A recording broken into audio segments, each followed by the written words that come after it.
Hello again, my audience. So, today we're going to ask a big question. What makes a warrior race? Is it genetic, or a product of the environment, climate, diet, or the cultural habits? It's often said that peoples with a natural inclination to warfare originated from ancient steppe tribes. Often the names of Aryan or Indo-European are thrown around, but other peoples exist as well. At various times throughout history, steppe peoples have swept down from the north to raid or conquer weaker civilizations. The Dorians, who invaded ancient Greece and Mycenae and are the possible progenitors of the Spartans. The Huns, an equally mysterious, rampaging, murderous horde of warriors that showed up in the 400s and helped with the transition of leadership, to say the least, from Roman to Germanic. Not only was the word Aryan popular with those windmill of peace Germans of the 20th century, but speculation and mythology of ancestors and peoples have always been a platform for political movements. The Aryans did not do a great job of writing anything down, and it makes discussions about them rather speculative.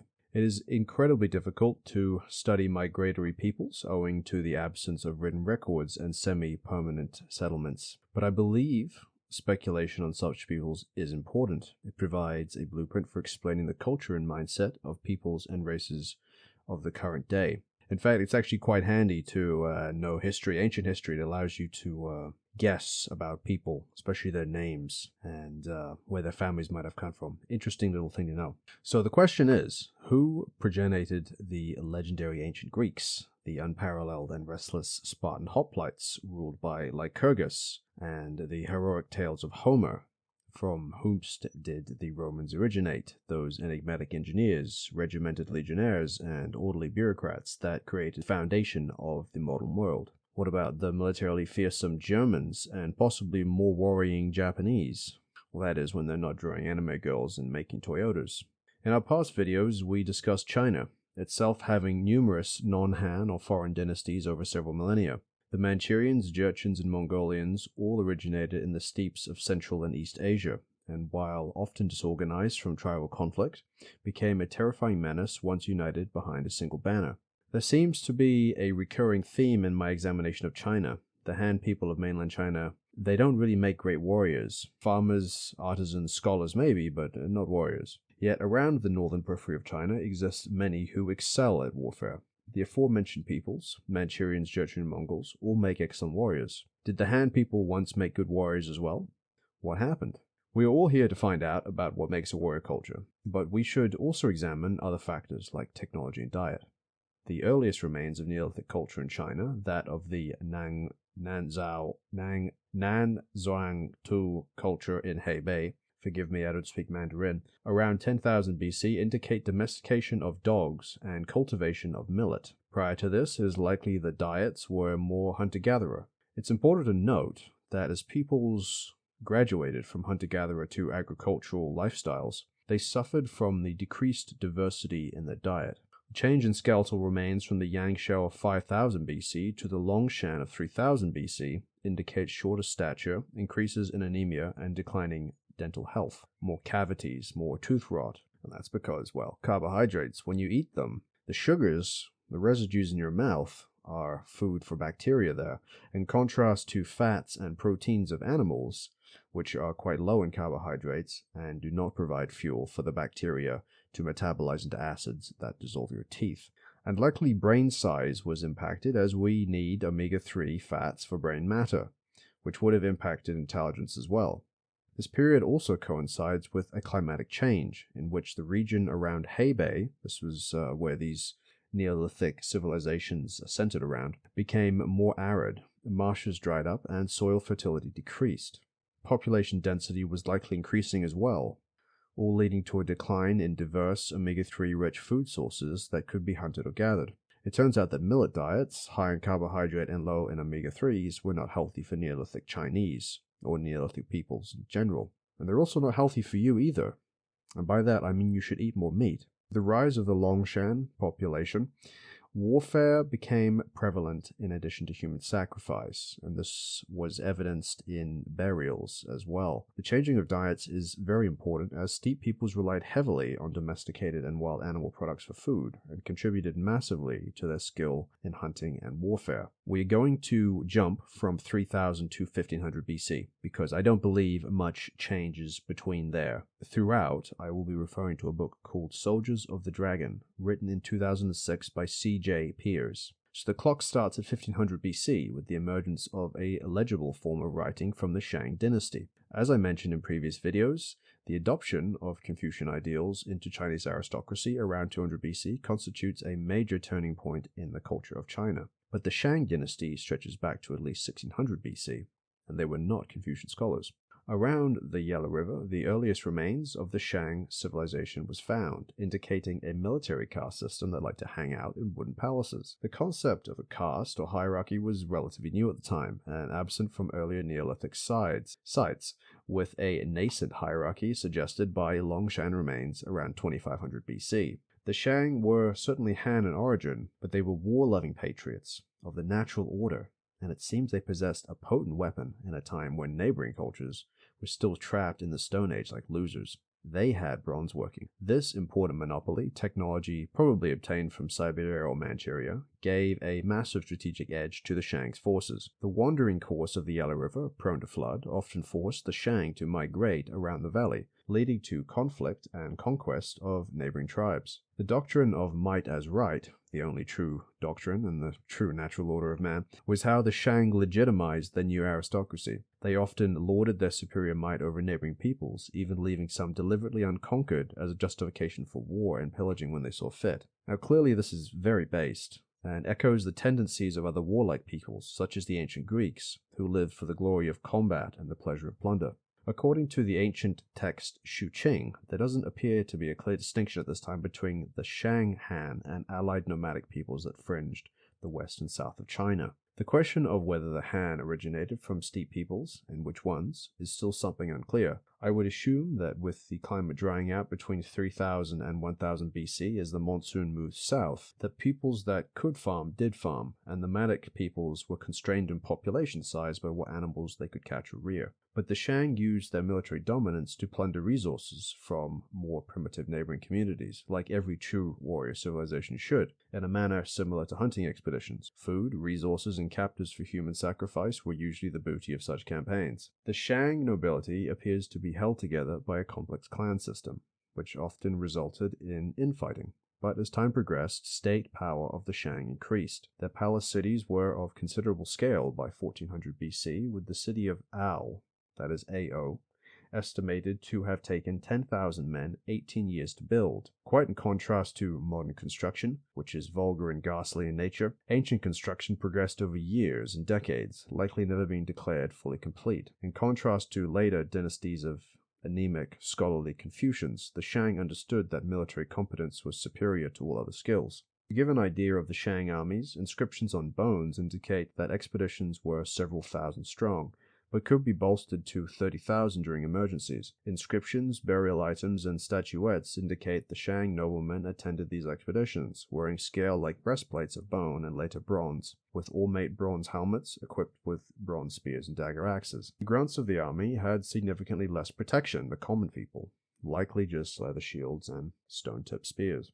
At this time, chariots, a common fixture of Bronze Age warfare, were relatively rare and restricted to nobility, which makes sense considering how resource-intensive it would have been to maintain them. The chariots had spoked wheels, often carried a spearman, archer, and driver, drawn by two small, large-headed horses. If you dig into chariot use in warfare, it's actually quite interesting. There is actually not a lot of ancient records on the subject around the Mediterranean and, say, Mesopotamia. I've often suspected the drain of maintaining two horses and crew on a state was significant, and that Bronze Age horses were probably not big enough to carry a rider until later on. Furthermore, chariots are fragile and easily countered by organized spearmen. Armies were equipped by royal armories and predominantly comprised of peasants. Although a large social gap existed between nobles and peasants, the peasants were not slaves and they fought voluntarily. Both nobles and peasants fought on foot until around 1300 BC, but the peasants had much poorer armor, bone or stone-tipped spears in contrast to the bronze armaments and weapons of nobility.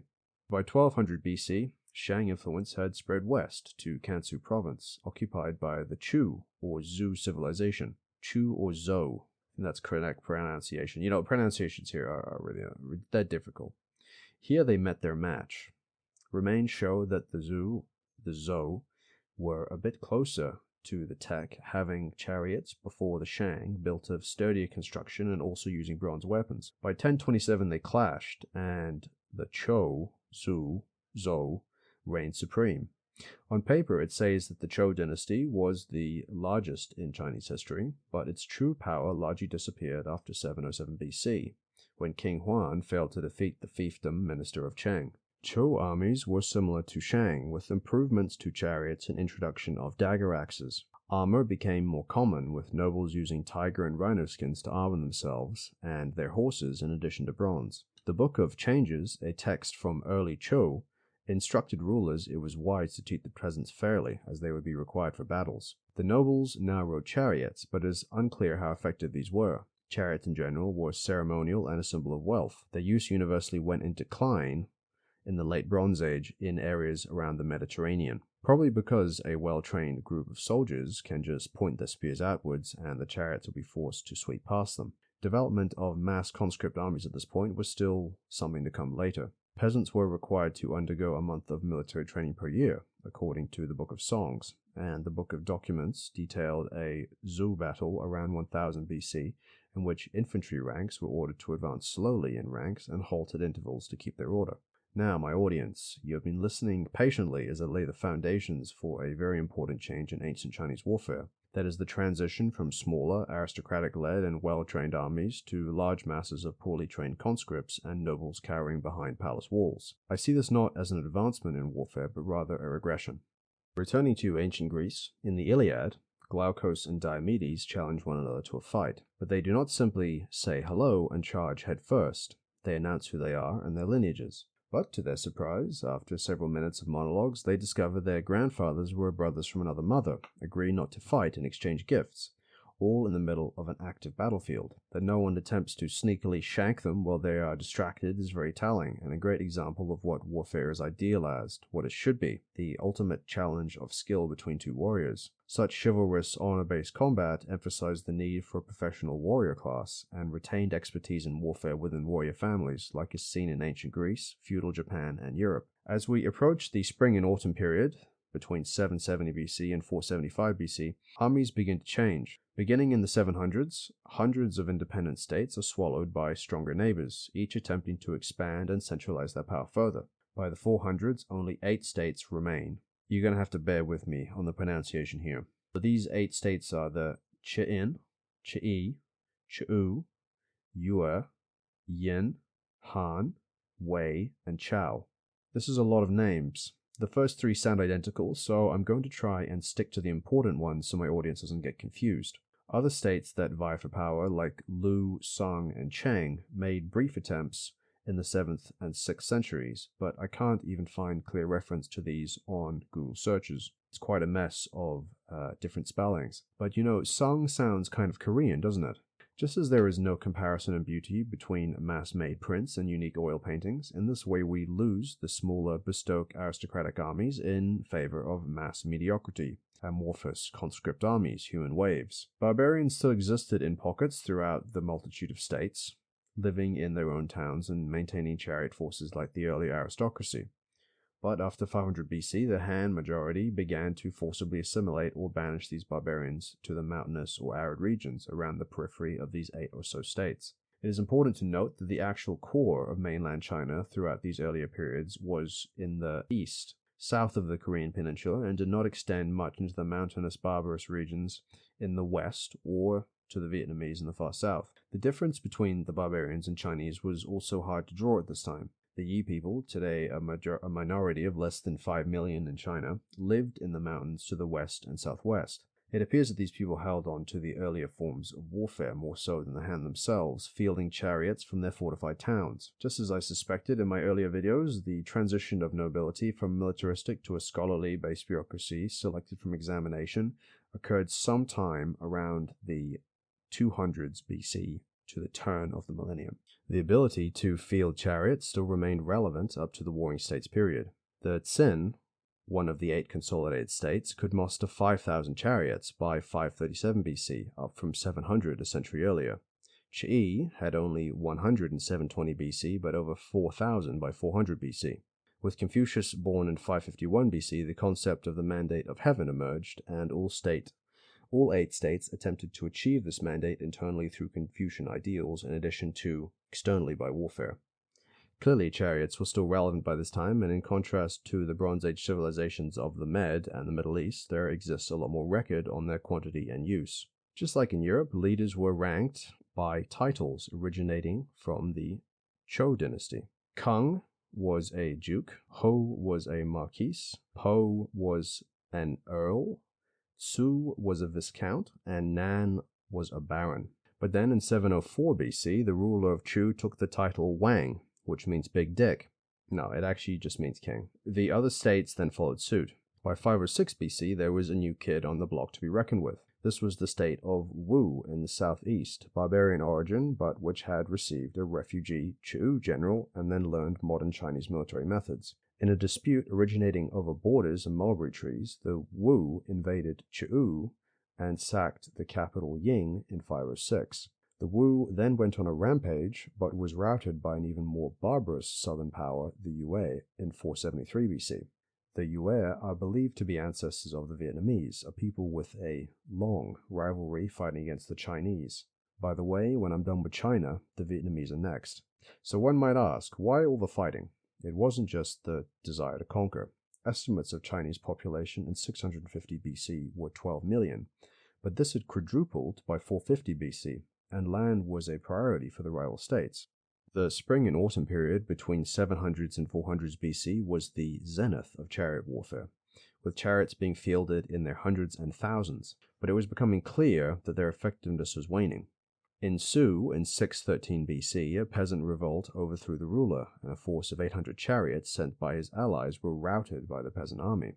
The poor maneuverability, need for flat battlefields, and waning psychological impact of chariots was now obvious to all. The common people had a great enthusiasm for revolt at this time, and rulers were known to consult popular assemblies before deciding on policy. Truly it was a period of democracy. Chronicles around the 600s indicate that the sword and shield were becoming more popular than spear and dagger axe, and chariots began to transition to a more ceremonial role. In 420 BC, a Chi'i army routed a Hua army by throwing away its long weapons and charging in with sword and shield. Rules of warfare from earlier periods were also thrown away during the spring and autumn period. This included not invading another state while it had an internal revolt or had recently had the death of a ruler. By 520 BC, the chivalric rules of warfare were dropped, and deception became a major factor in warfare. The Zhou Chuan chronicle relates how a soldier, Pa'ao, of Goa, missed the Xin general with an arrow and was about to shoot again when he was challenged to close quarters combat, to which he lowered his bow and was shot dead. Oh dear, how dishonorable. By the 500s BC, battlefield tactics were highly advanced relative to the 700s. Tactical formations were mentioned and complex battle plans described. This also coincides with the positive date of Sun Tzu's Art of War. Weapons had also changed. Chariots became smaller, armored, but led by 4 horses now instead of 2 or 3, and became less decorated and more functional. Wheel spikes a foot long were introduced to trim enemy shins as they went past. By the 300s, the dagger axe now had a spear point, resembling a halberd. But why didn't it have one earlier, I wonder? In fact, the dagger axe, I think, it's a strange weapon. It doesn't seem like a good idea to me. Crossbows appeared in the 500s BC with greater penetrating power than composite bows. Initially only used for static defense, the crossbow was fielded in battle by the 300s and likely contributed to the fall of the lightly armored chariot, itself easily penetrated by high-energy crossbow bolts. But when did iron replace bronze? You see, bronze is quite good at holding an edge, and it's relatively easy to work, but tin is quite hard to find. During the Bronze Age in the Mediterranean and Mesopotamia, tin was a critical resource, akin to what oil would be to us today. Without tin, there was no bronze, and without bronze, there were no armies. The sack of Babylon in 1200 BC by the Kassites broke the supply of tin from Afghanistan to the Mediterranean, and likely contributed to the Bronze Age collapse. The lack of bronze led smiths to begin experimenting with other metals, such as iron, in the Mediterranean. It is difficult to trace when iron effectively replaced bronze, but the Egyptians began using it by 1200 BC, and it was fully in use for weapons by the 600s BC by all civilizations around the Med, including the legendary Spartans. In the case of China, though, they didn't quite have the advantage of multiple different ancient civilizations working towards steel weapons. Steel itself is much harder to make than bronze. It requires complex smelting to control the amount of carbon in it, and forging techniques to control the hardness and the brittleness, in order to surpass bronze in hardness and edge retention. But by 200 BC, China was using steel effectively in the place of bronze. So how were armies fielded?